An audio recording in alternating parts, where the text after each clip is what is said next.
เขาหยอกคนนี้เขาหยอกเพิ่นทุกคนเขาว่าสิเอาเมื่อเพิ่นเลยนี่เอาเมื่อเลยเพิ่นว่าตะจาบ้างโอ้ยเห็ดแกงหน่อไม้เนาะยำแรงๆนี่อยากอวดอยากโซ่ให้ทุกคนเลยครับมุมสูงแน่จักหน่อยนี่โอ้โหอยู่ตอนหน้าของเฮือนเพิ่นนี่เพราะว่ายังใส่แบบดั้งเดิมได้เพิ่นนะนี่ก็สิมีคกตำเข้ายานว่าตั้งแต่ตะกี้เฮือนเพิ่นนี่10-20 ปีที่ผ่านมาน่ะนี่งามแห้งได้สบายดีพ่อแม่พี่น้องลุงป้าเอาเมิดสุขุสุคนสบายดี FC เอายินดีต้อนรับเข้าสู่ช่องคมส้นเผากระโดคือเก่ามีงานมั้ยโอ้พวกกินเหล้ายำเมื่อยยำแรงๆครับเขตชนบทในเขตเฮาก็ประมาณนี้แหละขายเครียดกินเหล้าดำเล็กดำน้อยว่าซ่านโอ้เฮือนนี้ก็หลายปีแล้วเฮามาเนาะยังรักษาแบบความเป็นดั้งเดิมอยู่ทุกคนเลยเนาะโอ้ยเด็กหน่อยนี่แหละความสุขของคนเฮาทุกคนเลยอยู่เขตชนบทอยู่นำกันเอามาหยาด้านนั่งเอามาหยาลูกเล็กน้อยม่วนน้ำนี่แหละข่มมักม่วนได้เห็นเล็กน้อยก็ยอกเล็กน้อยเอ้ยเยอะอ้าวเข้ามาชนบทแนวนี้แหละนี่เอ้ยพอดีถึกอ้าวจะหน่อยอ้าวสิยอกเจ้าเด้ออึ๊บเห็นว่าหมู่บ้านงามหลายเนาะสิเป็นนาเที่ยวหลายโอ้ยนี่เฮือนสานบ้านแปนของกระเจ้าวิธีชีวิตยามตอนแรกนี่ก็ได้ยินกินอ้ายวิธีชนบท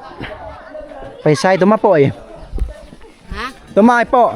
ตัวมาไอ้ป่อแม่ช่วงไก่รับจ้างพ่อแม่ช่วงโทโอ้ล่างไก่ตัวมาบ่รับจ้างตัวมารับจ้างจีดนะเราเป้งานสารวัตรนะพอดีเฮาถามป้าเพิ่นว่าสิไปไสหรือว่าสิบ่ได้ไปไสไปหาพี่น้องให้พี่น้องโทรหาลูกลาวที่ไปรับจ้างอยู่พู้นเฮาถามว่าไปรับจ้างอยู่ไสไปรับจ้างอยู่สวนกล้วยอยู่พุ่นแหละอยู่สารวัตรสวนกล้วยจีนทุกคนนะจะเป็นลูกชายลาวแล้วว่าคิดฮอดแล้วไปหาผู้ที่มีสมาร์ทโฟนผู้ที่มีโทรศัพท์ให้กับเจ้าโทรนะบางคนอยู่เขตชนบทคนอายุสูงนะรุ่นพ่อรุ่นแม่ก็เจ้าลิ้นโทรศัพท์บ่เป็นได้ทุกคนเนาะแทบจะบ่ได้ใช้โทรศัพท์เวลาอยากสื่อสารติดต่อโทรหาลูกหลานก็ยากเลยนะแฮะสิ่งสิ่งนี้เพแล้ว ยังแต่เศษเรือเล็กเอาไว้ขายนะโอ้มือก้อนนี่เขาไปนี่บ่เห็นได้เหือนหลังนี้เลยปีกายนี่บ่เห็นผูกสางไม่ไหมเนาะตัวนี้นะนี่คือว่าแปลกๆว่ะเด้เนาะเรือเพิ่นย้ายบ่แต่เก่าอยู่พุ่นก็มีเฮือนอีกได้แต่เรือเพิ่นย้ายมาพี่บ่เพิ่นยับมาพี่แม่น่ะเลยตัวมาอย่าโปะตัวมาอย่าลูกอิดดาพอดีเฮาถามว่าสิไปไสพบไปไสแล้วว่าสิตักน้ำเอามายับหน่อยบังอะไรบังจรังโอ้บังจรังเจ้ามากลางลาวดอกบังจรังนั่นแหละจำตัวนี่จะเป็นหน่อไม้น่าจะเป็นหน่อไม้บงหรือคนเพิ่นกำลังต้มแล้วก็หลังจากต้มเพิ่นก็สิตากไว้ให้มันแห้งได้แจ๊ดเด้อเลยบนขาดลังเด้อหยังเด้อเยอะหางานตะหอยบ่ห้อยเขาถามว่าน้ำตัวนี้ไหลทุกปีเลยทุกเดือนเลยแล้วว่าหญ้ามันก็มาหญ้ามันบกก็บกเนาะโดยเพราะอะยะโอ้เขาถามหญ้าเพิ่นสิไปไสหญ้าแล้วว่าสิบ่ได้ไปไสมาอาบน้ำตัวนี้แหละโอ้โดยแล้วว่าสิไปอาบน้ำเซก็บ่ไหวแล้วนะนอนอัดตังเกกินเนาะฮะบ่โนบ่จ่อที่กล้วยเบิ่งให้แม่เล่นพี่อ๋อแม่เล่นได้พยงไอ้หมาบ่ตัวบ้านจ่อหลายตะเกพอดีเฮาว่าสิไปเบิ่งเฮ็ดหยังอยู่นี่ เพิ่นว่าเอาลูกมาเบิ่งลูกมาเพิ่นว่าสิไปเบิ่งได้เพิ่นออกมาเลยบัดนี้อืม บ้างเนาะ บ้าง บ้างคือกันเนาะบ้างเนาะ บ้าง เนาะดีสิใครดิ ทีมงานเพิ่นอยาก กินเพราะว่าฤดูนี้ก็เป็นฤดูกาลที่ว่าหน่อไม้เกิด ทีมงานอยากลองของไปจับหม้อที่เขาเจ้ากำลังต้มหน่อไม้ฟดฟุบฟุบฟุบอยู่โยยเนาะ สบายดี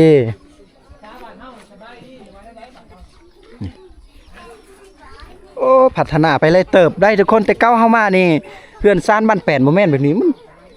บางลังนี่ไปแล้วบางลังนี่บ่เห็นแล้วทุกคนนะดนแล้วเป็นปีแล้วเฮาบ่ได้มาเฮามาปีกายนี่เฮือนอยู่ลุ่มพุ่นทุกบ่เห็นทุกคนเลยเนาะยังบ่ทันได้เกิดมานี่ดอกไม้นี่บ่เห็นได้เฮามาเทื่อก่อนนี่ปีกายพุ่นอันนี้มีหอดดอกหมอกดอกไม้อยู่ต่อหน้าบ้านเพิ่นต่อหน้าเฮือนเพิ่นนี่โอ้ยงามแท้เด้ดอกหมอกดอกไม้นี่นี่งามแห้งได้เพราะว่าคมก็เป็นคนหนึงที่มักดอกไม้ได้หรือว่ามักความเป็นธรรมชาติว่าซั่นซะพอดีเพิ่นก็ปลูกไว้อยู่ต่อหน้าบ้านเพิ่นนี่โอ้ยพอได้แย่งพอได้ชมถ้ายามฝนตกยามแบบนี้แหละอากาศเย็นๆงามเลยเป็นดอกนี่โอ้โหนี่สมบรรยากาศธรรมชาติทางนี้แหละวิถีชีวิตชาวบ้านนี่พอดีลงทางลุ่มเพิ่นก็จะเป็นน้ำชายเซรามั่งได้เจ้าสบายดีลุง สบายดี โดยเจ้าเนาะสบายดีสบายดีอยู่นี่มีแห้งเนาะเฮ็ดหยังเลยมื้อนี้ ยัง โอ้ ต้มหน่อไม้ ต้มหน่อไม้หน่อไม้หยังล่ะ เอาวางรังหน่อไม้สั่ง โอ้หน่อไม้พงบ่ ฟง โอ้หน่อไม้บงเนาะโอ้พอดีกำลังต้มได้หลายบ่ บ่หลาย คือเขาเห็นอยู่เฮือนอยู่เทิงเมื่อกี้ทุกคนหน่อไม้กิโลไล่ปานใดเพิ่นซื้อหน่อไม้แห้ง หน่อ ทาง ไม้ ต่าง นี่คันแห้งในโล80,000 80อยู่นี่ 80,000มันแห้ โอ้ งได้ ขายให้คนเฮาบ้านเดียวเองหรือว่าขายให้คนเวียด คนเวียด คนเวียดโอ้พัดเฮาถามพูนอยู่บ้านห้วยงัวนี่มีแต่ว่าโลหนึ่ง60,000แพงสุดแต่ว่ายุ่น80โอ้ถ้าแพงเดี๋ยวนี้เป็นตาอย่าไปเป็นพ่อค้าไปซื้อไปฮุบเอาหมดทางพุ่นมาขายอยู่นี่ ทางนี้เด้อโล80หน่อไม้ทุกคนเอ้ยหน่อไม้จะเป็นหน่อไม้ใหญ่หน่อไม้บงบ่เด้ก็เจ้าอื่นหรือว่าหน่อไม้ไผ่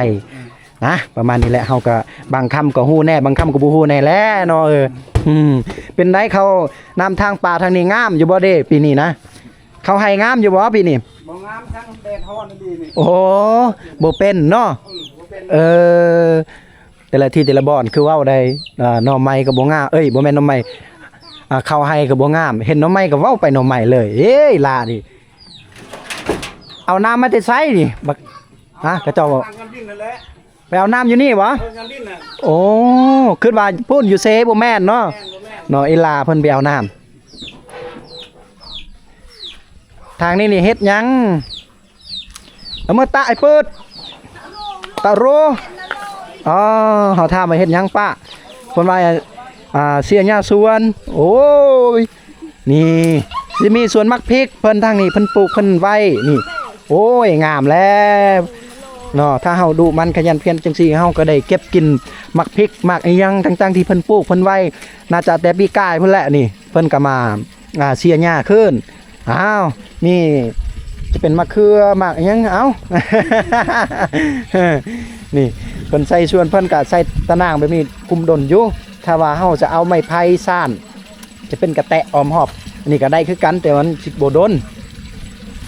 ก็สิสบายแน่แล้วทางนี้ทุกคนเอ้ยเพิ่นก็สิมีน้ำเพื่อจะหดผักหดหญ้าเนาะบัดนี้อาบก็อยู่นี่แหละนี่ทางนี้จะเป็นห้องน้ำเพิ่นคักเนาะถ้าอยู่เทิงนี่เฮือนเฮาแล้วก็ลงมาทางพี่ก็น้ำสะดวกสบายเลยอย่าหดผักหดหญ้าพุ่นสะเลยเนาะน้ำเนาะบาดนี้เนาะเอามักพริกกับมักพริกบ้านทุกคนเลยทางนี้คือขมเบ้าแหละเนาะต้นขี้เล็กนี่ถ้าจะเก็บมาอ้อมกับปลาดุกปลาอย่างต่างๆนี่เต็มเลยเอาตามสบายพอดีเพิ่นกินข้าวสามัคคีอยู่ข้างในทุกคนเลยตอนนี้เฮาก็สิเลาะลิ้นเบิ่งก่อนโดยกระจังว่าทุกคนเลยเพิ่นทางบ้านเฮาทางบ้านเพิ่นนี่มีงานอึกกระทึกกระเจ้ากินข้าวสามัคคีอยู่ทางหน้าพุ่นแล้วก็ทางหลังของคมกระเจ้ากำลังกินข้าว โซนนี้ก็อยากสุดแหละเฮาเลาะมาได้ทุกคนพอดีเฮาก็สิเลาะไปทางหน้าพูนสุดไปเลย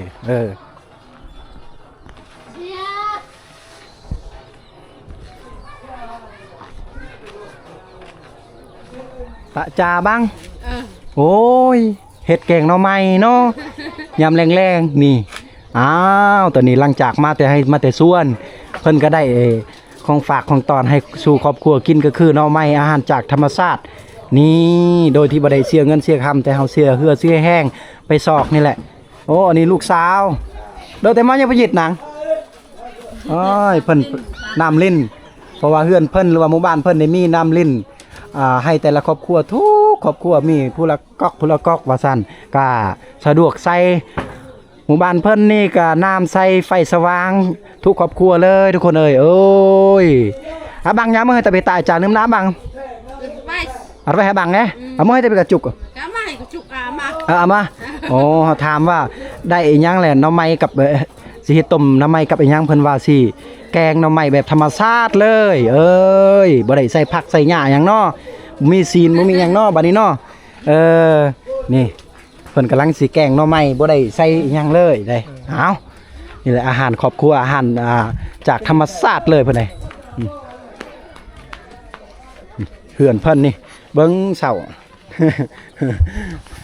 เสาเฮือนเพิ่นตั้งเพิ่นก่อเพิ่นเฮ็ดนี่ทุกคนเอ้ยนี่แหละน้ำเพิ่นเนาะเป็นท่อน้ำประปาหรือว่าน้ำลิ้นบ่แม่นประปาทุกคนเอ้ยนี่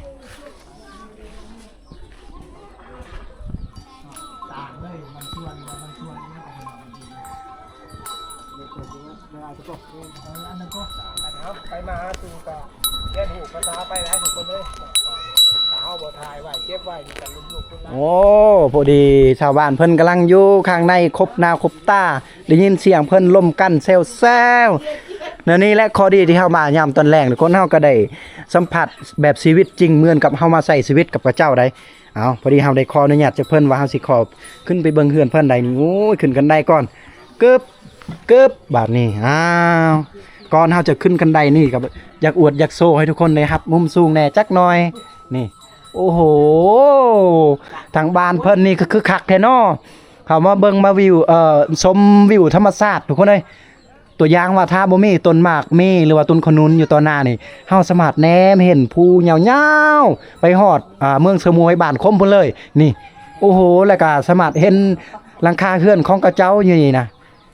โอ้โหความมันสุดยอดบ้านเพิ่นนี่ธรรมชาติอุดมสมบูรณ์เฮาแนมเบิ่งทางหน้าวันนี้กลับมาเบิ่งทางพี่นี่โอ้นี่ฮะจ้าเป้โอ้คืนมาเบิ่งเพิ่นอยู่ในแล้วเพิ่นเชิญให้กินมะกล้วยเลยโอ้จังแม่นใจดีแท้โอ้ความน้ำใจของ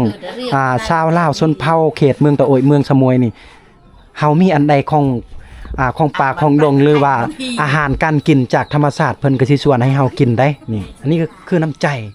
โดยเอาโดยขอบอกขอบใจเป้มันเนาะเป้ปุ้งโอ้เอามากลางลาวดอกเป้ปุ้งไงกล้วยมากล้วยยังนี่บ่แม่นมากล้วยน้ำบ่บ่แม่นเนาะมากล้วยน้ำเนาะอย่าขายทุกคนแต่ว่าบ่แม่นได้เพิ่นให้เฮากินโอ้เปิดเฮาโหเลยเฮามาฮัลโหลเอากะโจหลังเนาะโจเขาหยอกคนนี้เขาหยอกเพิ่นทุกคนเขาว่าสิเอาเมื่อเพิ่นเลยนี่เอาเมื่อเลยเพิ่นว่าโอ้โดยขอบใจหลายๆบ่เป็นหยังดอกโดยแต่ว่าเฮาซิมันอันนึงได้เนาะพอดีเฮาซิมันนึงเพราะว่าความเป็นน้ำใจเลยบ่นำมาแล้วดำเพิ่นว่าเฮาย่านว่าแนวนี้แนวนั้นเพิ่นว่าเพิ่นสิกินก่อนให้เฮาเห็นเขาบอกว่าเป็นหยังดอกเพื่อว่าความเห็นอกเห็นใจทางพ่อแม่ประชาชนบ้านเฮาทุกคนนี่เพิ่นก็ฝากตอนให้เฮากินเฮาก็สิชิมโอ้เป็นแต่แซ่บแท้เนาะน่าจะหวานได้เขตนี้เพราะว่าอุณหภูมิหรือว่าธรรมชาติการปลูกฝังเลี้ยงสัตว์นี่มันได้เด้เอากินก่อนกินหวานเจี๊ยบหักหวานอะไรได้ทุกคนคือกล้วยหวานเลยกล้วยหวานมั้ยจ๊ะแต่เมาทางเนี่ยโจตะมันต้นหน่อเป็นหน่อยแต่รือแฮะเพิ่นเอามาแต่ชวนกำลังกินกล้วยอยู่เพิ่นเอามาแต่ชวนแต่ไก่ไทยปุ่นละเอามาให้ข้าวกันบวยปนจ่าปลาทูแฮะปนจ่าจะ ย จะโดยแต่เลยได้ให้ปลอมาขนาดยาจางเกยมอยขนาด เพื่อที่เขาหยอกเพิ่นทุกคนเขาถามทมิตเขาถามเป็นยังอยู่หมอนเพิ่นว่าป้ากำลังแกงปลาทูหรือว่าอบปลาทูนั่นเองเพื่อที่เขาถามแล้วเพิ่นก็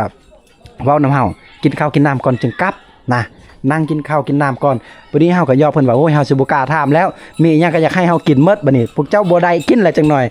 สิบ่ทันเฮาจังได๋เฮาเอามือมาเลย หยอกโอ้ยนี่คือวิถีชีวิตชาวบ้านเฮานี่อยู่ข้างในก็สิมีกระเจาะมีกระผ้ามีผ้ามีกระดงฟัดเข้ากระบุงอหยังต่างๆครบจบวิถีชีวิตชาวบ้านเฮานี่แหละไปป่าไปดงไปมาลงกงเก่งครบนี่เอ้ยเอาตามสบายเอ้ยแต่ทางนี้คือเฮือนครัวได้ทุกคนนะเฮาย่างมาทางนี้คือเฮือนครัวแล้วก็แนมมาทางพี่เฮาก็ชมวิวจากภูผาป่าไม้สูงพุ่นงอกแงกมาทางพี่อีกเขาก็จะเห็นผู้พาข้าม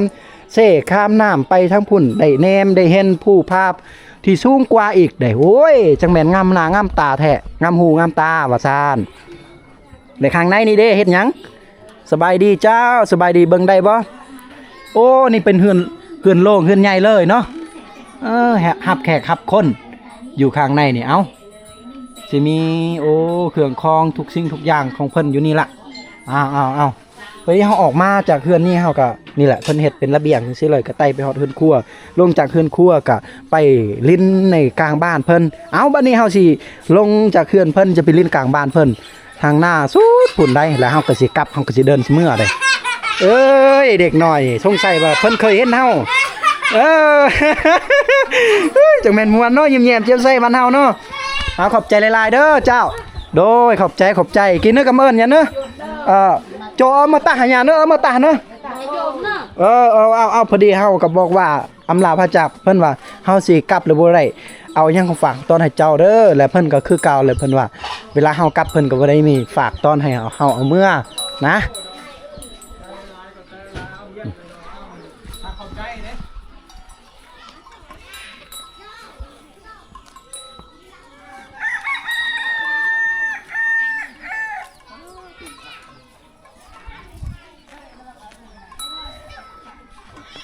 งัวหมูเพิ่นก็เป็นพี่ดีงามได้เนาะเป็นเจ้าของเฮือนหลังนี้พี่น้อยเอาพอดีเฮาจะขึ้นมาทางเทิงแหน่จักหน่อยเดี๋ยวเฮาก็จะได้กลับเนื่องจากว่าตอนนี้ก็จะเป็นยามโมงแรงแล้วเนาะเบิ่งบรรยากาศนี้จะเป็นตอนแรงแล้วทุกคนเลยเนาะจะเป็นตกดินพอดีเลยเจ้าสบายดีเฮาโดยสบายดีเพิ่นอยู่ข้างในเฮ็ดหยังเลยอยู่ข้างในเฮาพักผ่อนบ่เฮ็ดอยู่กลัวกินแรงแล้วหรือว่าเฮาได้หยังล่ะกินข้าวได้หยังล่ะจะโดยมื้อนี้หน่อยเด้อโอ้พอดีเนาะตอนเช้านี่ไปเฮ็ดเวียกพอดีกลับมาเฮ็ดอยู่ครัวกินเนาะสู่ครอบครัวเนาะโอ้หาหน่อไม้โอ้ช่วงนี้ได้หน่อไม้หลายเนาะบ่ก็พอได้กินเนาะสู่ครอบครัวเฮากินโอ้สิเป็นยามตอนแรงทางนี้ก็คือทางที่เฮาเรียกว่าบ้านเพิ่นสมัครเข้าไปสวนพูนทางให้ทางสวนเพิ่นแหละนะวิถีชีวิตหมู่บ้านเพิ่นทางนี้แหละเนาะเฮ็ดให้ไทยสวนนะวันนี้เฮาจะไปทางนี้ละกลับเลยทางลุ่มพุ่นนี่ก็ยังมีเฮือนซานบ้านแปลนของกระเจ้าไปฮอดทางนาน้อยนึงนะนี่เฮาสังเกตคันใดของชาวบ้านเพิ่นบางบ้านบางเฮือนก็แตกต่างกันได้เพิ่นเฮ็ดมานี่หาแบบก็แบบเรียบง่ายเลยนะเอาเฮาสมมุติว่าเฮาไปทางใดเฮาเห็นจะเป็นไม้เป็นอีสังเฮาก็ตัดมาแล้วก็ตอกไว้แล้วเลยบัดนี้เนาะนี่คันใดเพิ่นเฮ็ดขึ้นเฮือนขึ้นศาลขึ้นบ้านขึ้นแปลนเพิ่นแล้วก็อยู่ทางหน้านี่เพิ่นเฮ็ดนี่อยู่เทิงนี่ก็จะเป็นระเบียงทางนี้ขึ้นเฮือนรับแขกคนแล้วก็มาทางนี้ก็จะเป็นเฮือนครัวเพิ่นว่าสั้นๆนะทุกคนบื้อสะแหมบื้อฮะพอดีเฮาขึ้นเฮาถามเพิ่นขึ้นได้บ่ได้พอดีเฮาขึ้นมาจากเฮือนเพิ่นเฮาก็จะได้เห็นเพิ่นลำเลียงจะเป็นกระตุกน้ำเลยจะเป็นกระตุกแบบ น้ำมันเครื่องได้เนาะน้ำมันเครื่องเพราะว่าบ้านเพิ่นก็ใส่รถไทยซิ่งอหยังต่างๆหลายหลังจากที่เพิ่นทิ่มกระตุกเพิ่นก็เอามาล้างสะอาดข้าวเสื้อดีแล้วก็ใส่เป็นประโยชน์ว่าซั่นซะตักน้ำตักในอหยังต่างๆนี่โอ้ทางนี้ละได้เฮ็ดโอ้นี่เฮ็ดข้าวเนาะภาษาบ้านคมนี่เตรียวกุกรอแลแต่ภาษาลาวก็เฮ็ดข้าวนั่นล่ะหรือว่าเฮ็ดอีหยังบ่ได้คอมเมนต์ได้ทุกคนถ้าบางทีคมเว้าผิดได้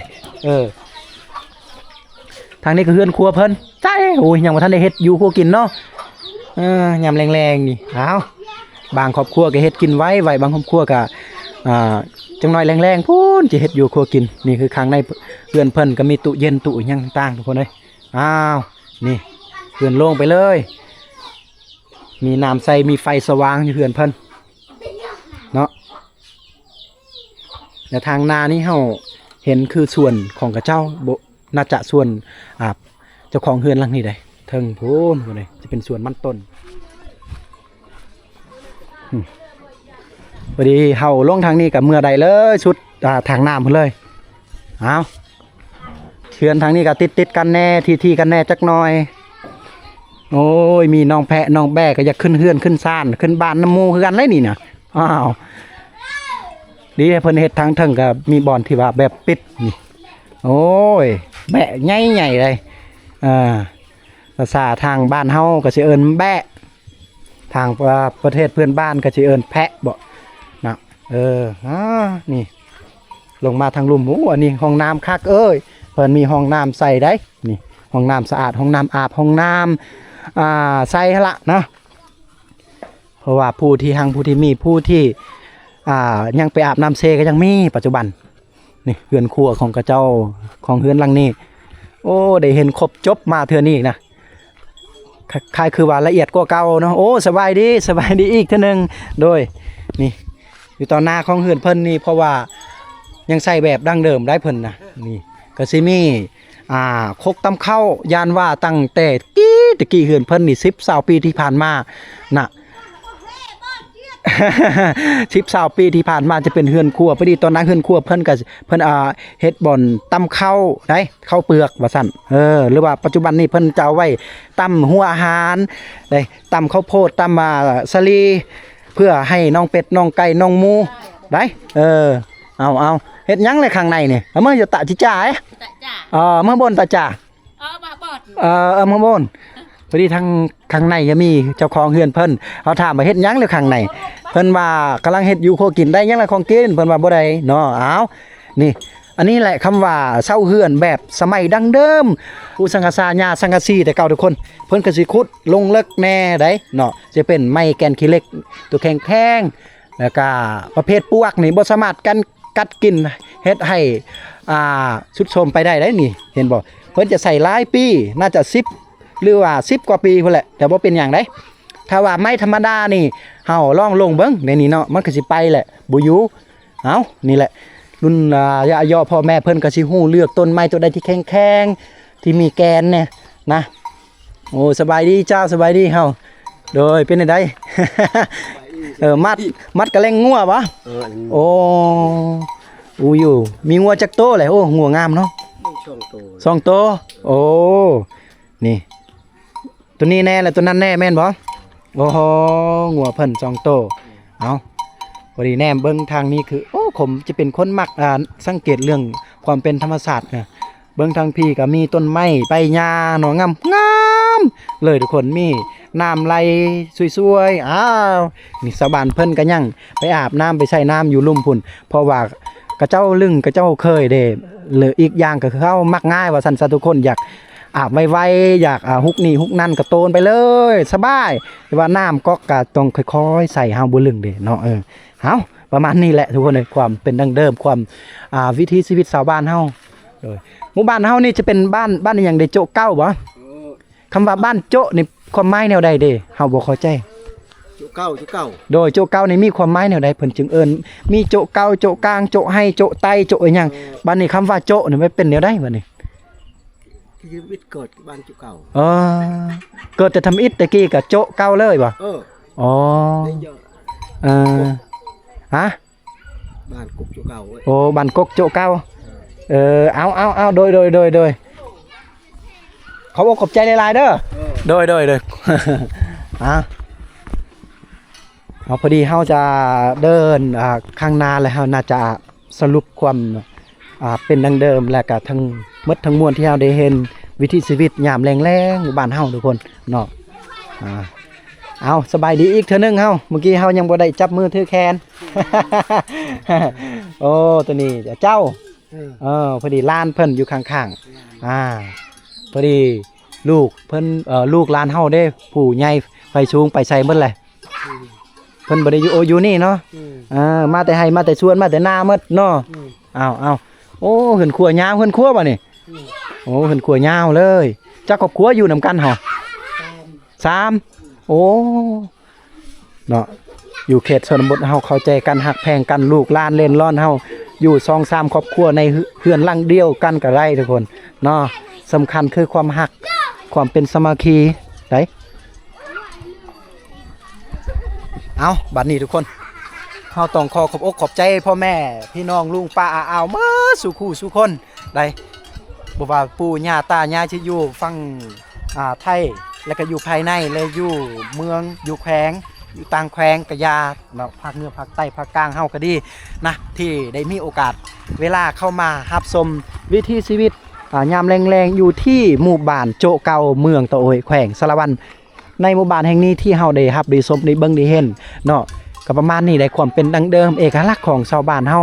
ได้ก็มีอาชีพเฮ็ดไร่ไถสวนเฮ็ดนาเล็กน้อยแล้วก็สิมีน้องงัวน้องแบะแล้วก็นี่แหละต่างๆเพิ่นเลี้ยงสัตว์ปลูกฝังเลี้ยงสัตว์ว่าซั่นซะทุกคนเอ้ยและบ้านเพิ่นก็สิมีน้ำบาดาลมีน้ำก๊อกแล้วก็สิมีน้ำเซสายเซละมั่งยามแล้งๆจังซี่ชาวบ้านเพิ่นก็มาใช้ชีวิตมาตักน้ำตักอิหยังต่างๆได้ที่น้ำตัวนี้แล้วก็บางคนก็ยังมาอาบน้ำใส่อยู่นี่นะความแบบเว้าง่ายๆก็คือมันง่ายทุกคนเอ้ยเนาะก็บ่ได้ใกล้นี่อันนี้แหละในหมู่บ้านโจเก่าเอาขอฝากตอนสลับความเป็นดังเดิมและกินอายวิถีชีวิตหมู่บ้านเพิ่นก็หมดเท่านี้ทุกคนก็บ่ได้มีอีหยังหลากหลายกว่านี้เอาขอขอบอกขอบใจทุกคนอีกเทื่อนึงขออวยพรทุกคนอยู่ดีมีแห้งสุขภาพแข็งแรงร่ำรวยประสบผลสำเร็จทุกอย่างเลยทุกคนในตอนนี้คมขอลาไปก่อนกราบว่าสบายดีทุกคน